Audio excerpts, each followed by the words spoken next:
How much required talent for success. मेरा प्रश्न आपसे,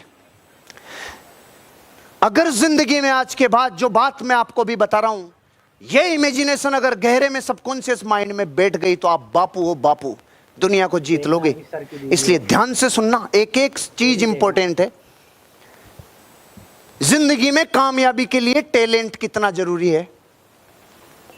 आंसर दो। अरे उत्तर दो ना कुछ तो। 20%, 40%, 100%।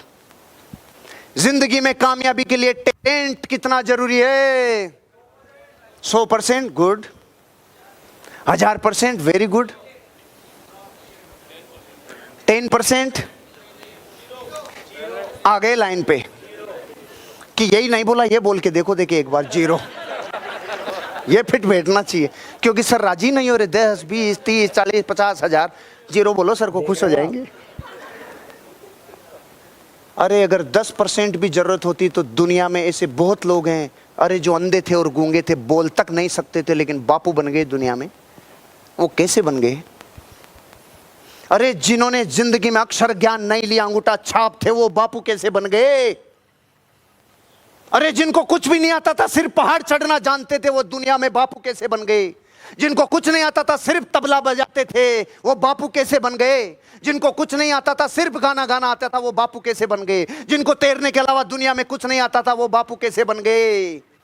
इसका मतलब जिंदगी में कामयाबी के लिए कुछ और चाहिए, कुछ और चाहिए। ऐसी 10 बातें बता रहा हूं जिनमें 0 टैलेंट चाहिए। 10 ऐसी बातें बता रहा हूं जिसमें 0 टैलेंट चाहिए। 10 ऐसी बातें बता रहा हूं जिसमें टैलेंट 0 चाहिए। अब आपको मुझे बताना है कि ये 10 सक्सेस के लिए क्या बहुत है? क्या बताऊं? 10 things required 0 talent. Time punctuality, 0 talent.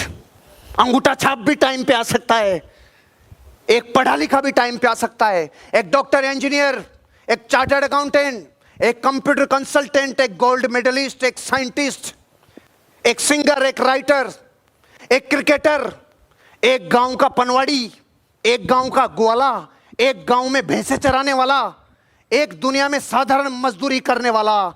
ये सब लोग जिंदगी में टाइम पे आ सकते हैं कि नहीं आ सकते हैं? पूरी जिंदगी टाइम पंक्चुअलिटी ये कहती है, टैलेंट तू पानी भरता है रे मेरे आगे। टाइम पंक्चुअलिटी अगर जिंदगी में बना ली, कोई डिग्रियों की जरूरत नहीं है। अगर टाइम पंक्चुअलिटी आपने जिंदगी में कर ली, आपने टाइम को वश में कर लिया। जिसने टाइम की कदर कर ली, कोई सी डिग्री का मोहताज नहीं है। टाइम पंक्चुअलिटी, कोई भी डिग्री नहीं चाहिए जिंदगी में टाइम पंक्चुअलिटी के लिए। खपा दो अपने आप को, लगा दो अपने आप को टाइम पंक्चुअलिटी के लिए। प्रकृति में महान आशीर्वाद है जिसने टाइम पंक्चुअलिटी अपनी जिंदगी में बना ली। अच्छा, टाइम पंक्चुअलिटी डिग्रियों की मोहताज नहीं है रे, टैलेंट की गुलाम नहीं है। ये प्रकृति का महान आशीर्वाद है, जिसने समय का पालन कर लिया वो जीत गया। दूसरी चीज, एथिक्स पे चलने के लिए जिंदगी में कितना टैलेंट चाहिए, कितनी डिग्रियां चाहिए, कितनी जिंदगी में नॉलेज चाहिए। अरे प्राणों से एक बात गुरु से जिंदगी में एक बार सुन ली, बेटा कभी अन्याय और अनीति का काम मत करना। जिंदगी में प्राण चले जाए, लेकिन जिंदगी में अपने एथिक्स के ऊपर अपने बिजनेस को करना। इसके लिए कौन सी क्लास पढ़ा हुआ आदमी चाहिए? इसके लिए रंग गोरा होना चाहिए कि काला? इसके लिए डिग्री अमेरिका से चाहिए या भारत से? सुनो, जिस दिन अपने प्राणों की प्यास ने कह दिया प्राण चले जाएंगे लेकिन कभी अन्याय और अनीति नहीं करूंगा, नैतिक सिद्धांतों के ऊपर अपना जीवन चलाऊंगा, इसके लिए टैलेंट चाहिए। एफर्ट्स के लिए कितना टैलेंट चाहिए? अरे अपने एफर्ट्स बीज को वृक्ष बनने के लिए कितना टैलेंट चाहिए? सिर्फ विध्वंस को झेलने का एफर्ट्स चाहिए। एक पत्थर को प्रतिमा बनने के लिए कितना टैलेंट चाहिए? सिर्फ छेनी और हथौड़ी की चोट सहने के एफर्ट्स चाहिए। एक दूध को घी बनने के लिए जिंदगी में कितना तैयारी चाहिए, कितना टैलेंट चाहिए? सिर्फ अपने को मिटाने जितना एफर्ट्स चाहिए। पानी भरता है टैलेंट एफर्ट्स के आगे। बॉडी लैंग्वेज, ये की जो भाषा बोलती है, ये बॉडी की जो लैंग्वेज बोलती है, इसके लिए कितनी डिग्रियां चाहिए? कोई डिग्री नहीं चाहिए। जब मैं 2007 में पहली बार मलेशिया गया तो इंग्लिश तो आप मेरी जानते ही हो, मास्टर हूँ मैं इंग्लिश में।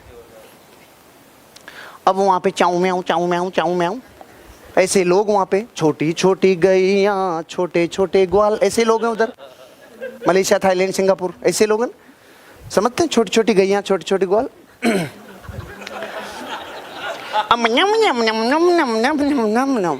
अब न तो ये समझे, न तो पूरी इंग्लिश समझे, न पूरी कुछ हिंदी समझे। अब वो मलय समझते हैं, कुछ समझ में नहीं आ रहा है लफड़ा क्या है। बॉडी लैंग्वेज दुनिया की सबसे बड़ी भाषा। तो मैंने उनको बोला किधर है, तो वो इसको देख रहा है, क्या है क्या है, समझ ही नहीं रहा वो। मैंने बोला टॉयलेट किधर है, अरे वॉशरूम किधर है, अरे मैंने कहा बता किधर है, मर गया तू, जल्दी बता, नहीं तो तू गया काम से, तू बता किधर है। ओ भागो भागो भागो, समझ ही नहीं रहा। दुनिया के किसी भी देश में अपन चले जाएं,